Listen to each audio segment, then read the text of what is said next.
Vasanthakumar Raman blog YouTube ചാനലിലേക്ക് ഏവർക്കും സ്വാഗതം. ഓണസദ്യയുടെ ചുറ്റുവട്ടങ്ങളെക്കുറിച്ചാണ് പറയാൻ പോകുന്നത്. ഓണാഘോഷത്തിലെ പ്രധാനപ്പെട്ട ഒന്നാണ് ഓണസദ്യ.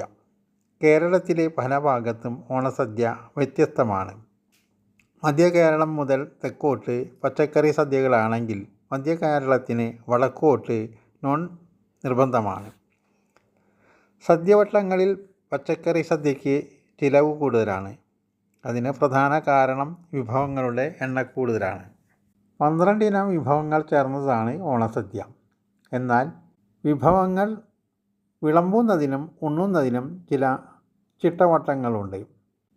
തൂശനിലയിലാണ് സദ്യ വിളമ്പേണ്ടത്. കറികളിൽ പ്രധാനമായും തൊട്ടുകൂട്ടാനുള്ളതും ചാറുകറിയും കൂട്ടുകറിയും നിർബന്ധമാണ്. തൂശനിലയുടെ തുമ്പ് വരേണ്ടത് ഇടതുവശത്തേക്കാണ്.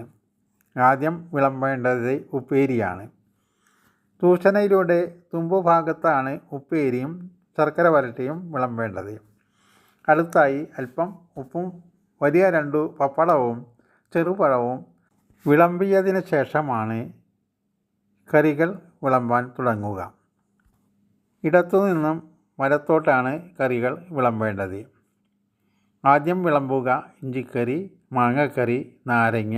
ഇലയുടെ വലത്തേ അറ്റത്ത് അവിയൽ, തോരൻ, കിച്ചടി, പച്ചടി, തുടർന്ന് കൂട്ടുകറിയും കാളനും ഓലനും എരിശ്ശേരിയും മെഴുക്കുപുരട്ടിയും.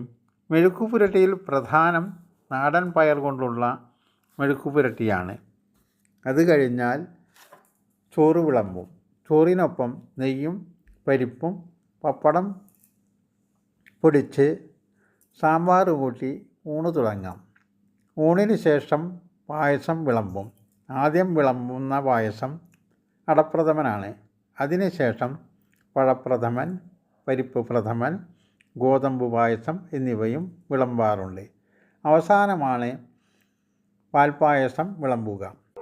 അതിനുശേഷം രസവും മോരും വിളമ്പും.